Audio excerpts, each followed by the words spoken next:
Ang Pangulong Bongbong Marcos pala, Jen, ay dyan bumoboto sa precinct number 36A, Mariano Marcos Memorial Elementary School, Batac City, Ilocos Norte. Ah, Batak pala yun. Oo.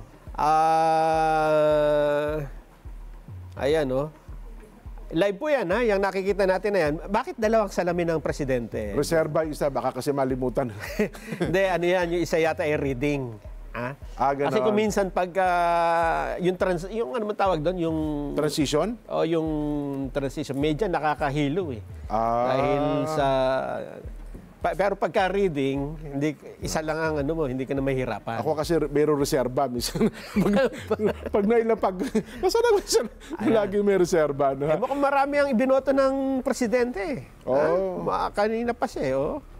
Hinahanap niyang mabuti. Alin? Yung kanyang mga ibang boto. baka iba yung naibigay na listahan. Pati yung sa party list ata eh. Oo. At nandyan din, kanina, ipinakita na rin natin, kuha po ito ng RTBM, Radio Television Malacanang, ang former First Lady, Imelda Marcos, bumoboto. Ayun. Assisted voting yung kanyang ginagawa. Ayan. Ayan.